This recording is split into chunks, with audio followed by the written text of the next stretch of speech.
anak-anak kami untuk kedepannya. Kedatangan kami di sini memang untuk menolak pemberian tanah 1,2 hektar dan uang santunan insentif 75 juta per bulan untuk Pak Jokowi, yang kami itu masih menuntut loh Pak, pertanggungjawabannya Bapak loh. Ya, jadi kami tidak rela, sedangkan uang yang diberikan oleh negara itu adalah uang kami juga. Bapak meninggalkan warisan hutang kepada kami, tapi kami harus membayar Bapak. Itu logikanya ada di mana menurut saya. Makanya kami memang dengan tekad yang kuat, kami harus ke Colomadu, dan ini bukan yang pertama dan yang terakhir. Kami akan ke sini terus. Ingat, di kami adalah mak-mak itu. Sekali kita punya satu tujuan, kita akan terus sampai berhasil. Ya, baik. Sebentar itu, pemirsa sekalian, kita ketahui bahwa Colomadu itu adalah sebuah tempat yang sangat strategis, di mana itu melewati orang kalau ke Solo, ke airport internasional yang hampir berdekatan dengan sebuah hotel mewah bernama Lorin, ya. Disitulah yang nanti nampaknya akan dibangun bangunan mewah supaya orang mengenang, wow, inilah bekas rumah mantan presiden yang tentu sekarang ini menjadi masalah. Kepada Bu Kurnia, apa alasan kira-kira emak-emak itu merasa tidak rela terhadap pemberian sebidang tanah itu, Bu Kurnia? Maaf, Araun. Bismillahirrahmanirrahim. Assalamualaikum warahmatullahi wabarakatuh. Waalaikumsalam warahmatullahi wabarakatuh. Yang kami cintai, ya kami merasa harus ya mengedukasi masyarakat bahwa pada dasarnya memang sudah berdiri sebentar lagi ini sebuah bangunan, jadi diperkirakan akan selesai tahun 2025, sebuah rumah di atas bangunan ya, di Colomadu yang nilainya itu hampir 100 miliar. Dan ini merupakan keputusan dari Permenq nomor 120 garis miring PMK.02/2022 ya, di mana tadinya setiap aturan ini kan sedang mengalami perubahan, maksimal hanya 20 miliar. Tahu-tahu sekarang itu seperti yang sudah disampaikan oleh Permenq tersebut. Nah, tapi jaraknya kan terlalu jauh ya. Tapi itu bukan masalah. Yang masalah begini Pak, bahwa setiap presiden dan wakil presiden yang telah menyelesaikan masa kerjanya itu atau masa baktinya dengan cara yang terhormat, ya dihentikan secara terhormat, itu memang akan diberikan rumah dan tanah serta kelengkapannya. Tapi kita harus teliti, terhormat. Terhormat itu mengandung kata-kata bahwa beliau dalam menjalankan tugasnya itu tidak terdapat suatu katakanlah kerugian bagi masyarakat ya. Kerugian yang dimaksud adalah harus saya katakan Jokowi dalam 10 tahun atau 2 periode ini telah meninggalkan banyak luka bagi masyarakat, dan terutama kesan sederhana itu sebenarnya totally sudah hancur ya dengan kondisi kehidupan di akhir-akhir ini. Misalnya anaknya yang naik pesawat jet, ya kan, kemudian istrinya yang sudah tidak lagi tampil sederhana seperti dulu gitu, atau diri dia sendiri dan serta keinginan-keinginan dia. Tapi lebih utama lagi, kita harus mengaudit kekayaannya dahulu, melihat dari mana asal kekayaan tersebut. Nah, kemudian setiap perbuatan-perbuatan hukum baik itu pidana umum maupun pidana politik yang dilakukan dan yang menjadi sorotan adalah pengkhianatan kepada NKRI. Mungkin yang saya katakan ini serius ya Pak, dan memang serius ya kan. Nah, kita tidak terbiasa untuk menyatakan kebenaran itu karena pada hari-hari ini Pak, orang memilih untuk aman, orang tidak membicarakannya sehingga akhirnya negara ini dikaruniai oleh Tuhan itu emak-emak. Saya sebenarnya kadang terpana, kenapa harus kami, saya 52 tahun hari ini, tapi kami memboyong ibu-ibu umur 75 tadi. Bahkan sebenarnya Mbak Menuk catatannya ada juga yang umur 80 tapi lumayan awet muda begitu untuk hadir bersama kami. Kemana sebenarnya anak mahasiswa kami, kemana pemuda-pemuda kami, kemana bapak-bapak kami, juga termasuk Om Lim ya, yang harusnya berjuang dalam hal ini. Artinya jika dia berhenti secara terhormat, silahkan kasihkan Colomadu. Memang sudah wajar, ya kan, walaupun ya nggak wajar juga kalau terus mengalami perubahan lalu dinaikkan harganya. Dan ditandatangani. Iya, dia sendiri yang menandatangani di wilayah Jakarta 1.500 meter persegi. Tetapi kalau di luar Jawa, di luar DKI maksudnya, itu diperkenankan lebih daripada itu dengan catatan menyesuaikan harganya. Jadi hal-hal seperti ini saya melihat setiap kali dia membutuhkan sesuatu maka perubahan undang-undang akan dirubah atau aturan akan dirubah. Bu Kurnia, kalau dari sisi perkembangan ekonomi Indonesia, apakah dia membawa memang perubahan dalam perekonomian ini sehingga ingin dikatakan sebagai bapak apa itu bapak pembangunan infrastruktur dan lain sebagainya. Nah, apa Bu Kurnia melihat? Ya, memang cita-cita dia itu untuk membuat ekonomi meroket, ya kan? Saudara katakan. Tapi yang terjadi kan nyungsep, gitu ya. Tentu, ya untuk menyatakan nyungsep atau meroket itu ada indikasi-indikasi ekonomi, begitu. Dan kita sudah dan tahu, hutang pula yang sangat besar. Dan kita melihat Pak, semakin banyak orang miskin, angka orang kelaparan, ya kan? Dan pada hari ini bagaimana dengan calon-calon orang yang non-job atau tidak mempunyai pekerjaan, hutang kita semakin menggunung yang dia tinggalkan ini, begitu. Nah, belum lagi bukankah kita tahu harusnya APBN daripada Bapak Prabowo itu kan sudah boleh dibilang bolong. Sudah dihabisin. Ya, makanya kita akan sangat khawatir apakah benar Pak Prabowo tadi yang mengatakan kalau perlu sekolah gratis, rumah sakit gratis, transportasi gratis. Saya yakin agak sulit untuk bisa direalisasikan. Jadi ada kaitannya demo terhadap pemberian itu karena ketimpangan apa yang Jadi dan lagi pula Pak, kita ini dalam kondisi yang susah, ya kan. Harusnya janganlah berfoya-foya seperti tidak mengerti perasaan orang kecil, gitu ya. Saya mengambil contoh Pak. Seorang legislator Swedia itu mengatakan bahwa mereka adalah sama seperti rakyat biasa, sehingga mereka tidak perlu dikasihkan sesuatu yang membuat mereka berbeda dengan rakyat biasa. Ya, jadi itu seperti anggota Sosial Demokrat kalau nggak salah ya. Ketika mereka lepas dari jabatannya biasa aja tuh Pak, nggak perlu dikawal ke rumahnya dengan menggunakan 6 pesawat tempur misalnya begitu Pak. Sementara kepala staf itu mendampingi semua, nggak ada itu Pak. Baru kali ini terjadi. Termasuk Presiden Soeharto pun pulangnya pulang saja. Walaupun saya tahu dia turun dengan suatu kondisi tertentu gitu ya. Pak Soekarno juga begitu. Coba lihat video-video lama dengan menggunakan kaos oblong dan wartawan mengitari dia dan dengan cerutu. Jadi apa yang dilakukan dia ini sangat memuakkan ya. Digori-gorikan dan memuakkan. Tidak sama sekali bersimpati. Makanya mohon maaf ya Om Lin, saya mengatakan tadi kepada Bapak polisi ya. Anda dapat apa dengan membela sedemikian rupa dan represif kepada emak-emak? Ini kita merasa loh, apa sih kok aparat pada hari ini itu hampir sama persis dan tidak ada perubahan. Setiap orang yang berseberangan dengan pemerintah dilihat sebagai musuh. Padahal mereka sekarang sudah berbeda tempatnya, tidak lagi langsung di bawah presiden, melainkan di bawah menteri kabinet apa itu, bukan dalam menteri ya, tapi di mana salah satu itu. Ya artinya hadapilah ini dengan tenang dan legowo bahwa Anda hari ini tidak ada beban lagi untuk berpura-pura, untuk harus selalu menyanjung presiden dan sebagainya gitu, atau kekuasaan. Dan tidak boleh dijadikan alat pukul. Gitu. Baik, nanti saya minta keterangan lebih lanjut. Saya lihat ada Bu Tita yang belum pulang juga ya. Bu Tita mungkin bisa menceritakan tentang banner atau poster yang dibawa sehingga mereka khawatir sekali. Apakah kayak saya lihat salah satunya ada disegel kayak gitu ya.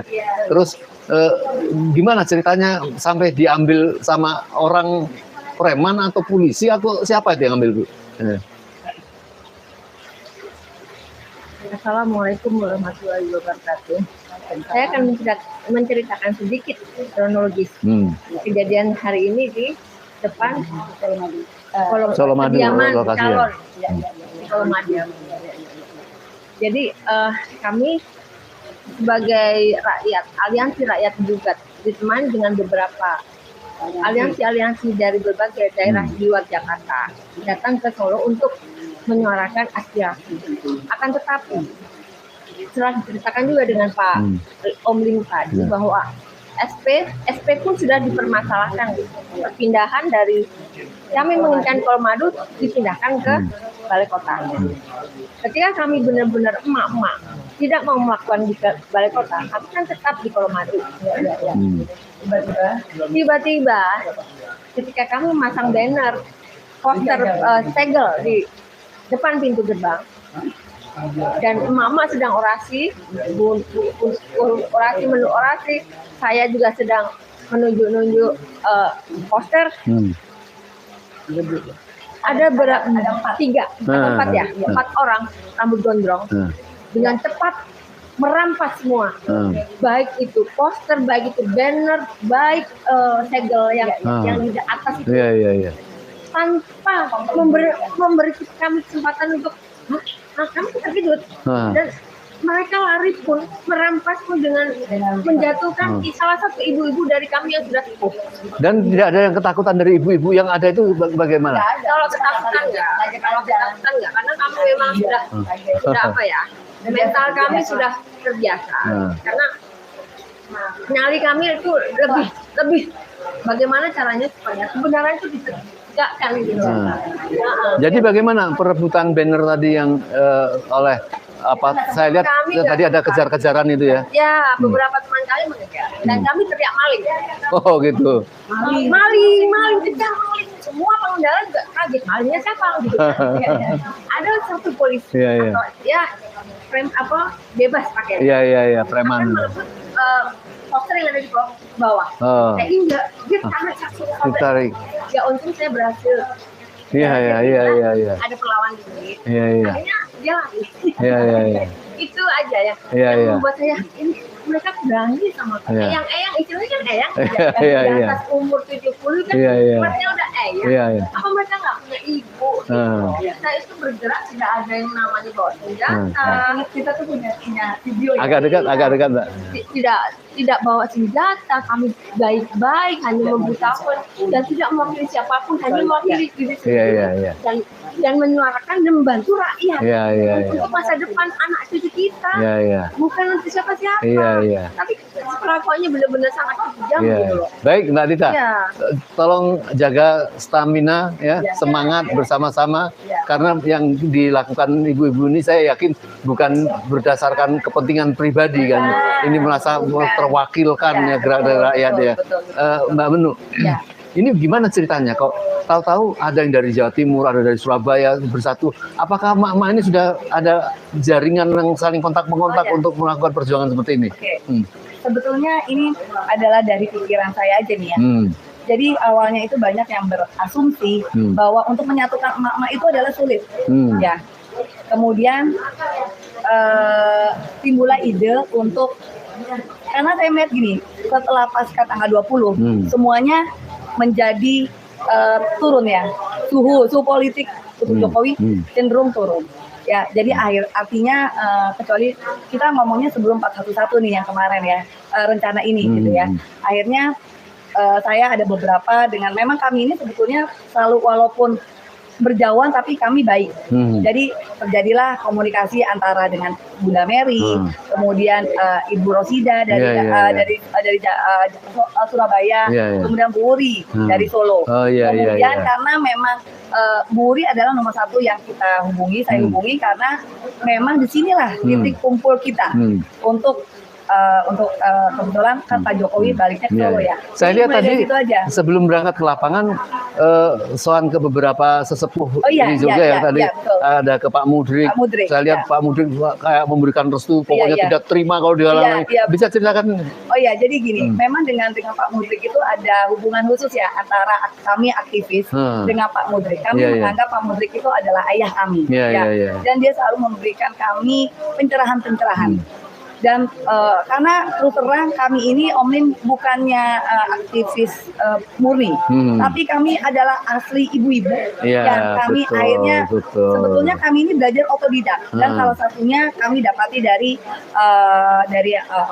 Pak Mudrik dan beliau hari ini masuk ICU Pak. Iya. Jadi semoga ya sedih sih ya. Iya, begitu semangatnya betul, ya. betul. Tapi saya kira ada juga yang menjadikan ibu-ibu menjadi hero gitu ya. Iya. Yaitu Jokowi. Betul. Karena dengan dialah kemudian terpanggil.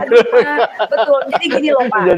Jadi gini ya Om ya. Dengan Pak Jokowi, dengan Jokowi sama 10 tahun jadi presiden ya. Kami tidak merasakan apa yang dihasilkan sih, ya kan? Infrastruktur Pak, banyak loh dari rakyat kita tuh yang hanya naik motor. Apakah mereka bisa menikmati tol? Tapi tetap mereka harus membayar utang melalui pajak. Kemudian ekonomi itu dengan nepotismenya, ekonomi itu hanya berputar di atas. Banyaknya korupsi yang tidak terungkap. Jadi yang diinginkan, yang dituntut adalah dia sudah tidak membahagiakan, mengambil harta rakyat, memberikan pajak lebih tinggi, itu yang tentu. Dan kurang ajarnya, dia kagak sadar Pak, nggak sadar. Jadi Artinya dia tidak tahu kalau dia tuh salah atau bagaimana ya, udah nggak tahu mau atau bagaimana. Jadi kita melihat tingkah keluarganya segala macam gitu ya. Karena aku pikir undang-undang gratifikasi itu masih ada kan, masih ada kan undang-undang gratifikasi ya. Karena anak-anaknya kan flexing sana, flexing sini ya. Ya, begitulah. Jadi Baik. inilah yang Bu Kurnia, ini terakhir nih ya, nanti komen sedikit-sedikit. Kita tahu bahwa apa yang membuat apa itu ketidakpuasan dan rasa mangkel kita kepada presiden yang tidak ada rasa kasih sayang pada rakyat, yang ada merugikan, sekarang sudah tidak ada. Boleh dikatakan sudah menjadi zombie gitu ya. Tetapi kan apa yang dikhawatirkan Bu Kurnia atau apa yang mesti harus dituntut kepada orang yang semacam itu Bu Kurnia? Jokowi pada hari ini telah menjadi zombie, enggak juga Pak. Oh, enggak, ya. Jadi sebenarnya yang terjadi itu adalah bahwa beliau ini punya sifat cawe-cawe forever, dan kita sedang merasakan cawe-cawe itu terus berkelanjutan. Ya, sebenarnya kalau boleh saya menyampaikan, kami menanam harapan kepada Bapak Prabowo, ya, bahwa saya beberapa kali mengatakan saya tidak pilih beliau, tapi Indonesia harus ada memimpin dan patut kita mendukung Pak Prabowo. Saya ingin Pak Prabowo tampil lebih percaya diri, karena beliau memang memiliki semua kelengkapan sebagai pemimpin, sehingga dia tidak membutuhkan kok nasihat-nasihat dari orang yang gagal memimpin bangsa ini. Oleh karena itu kami ingin beliau memikirkan perasaan kami bahwa pemilihan umum yang lalu itu adalah radical break. Jadi pemimpin yang buruk itu berhenti, maka pemimpin yang baik itu harus muncul untuk menggantikan semua hal-hal yang tidak didapatkan di pemerintahan yang buruk itu. Ya, ini sangat berbahaya Pak kalau seandainya dilanjutkan, dan kerja keras beliau ini akan sangat berat sekali. Ya, sangat berat sekali. Akan tapi nggak ada yang nggak mungkin, asalkan berani mengatakan say goodbye to the bad thing that ever happened. Apa yang dilihat dari masyarakat sehingga berharapan besar pada Pak Prabowo? Apakah tercermin dari pidato-pidatonya? Ya. Apakah bagaimana melihat secara keseluruhan sekalian dijawab tentang apakah dia ini melanjutkan atau berharapan untuk semua bisa melakukan perubahan? Pak Om Lim, 2 periode yang lalu kami ini Mbak Menuk, Mbak Tita ini adalah daihatnya beliau. Jadi sebenarnya emak-emak militan itu muncul pada saat membela beliau.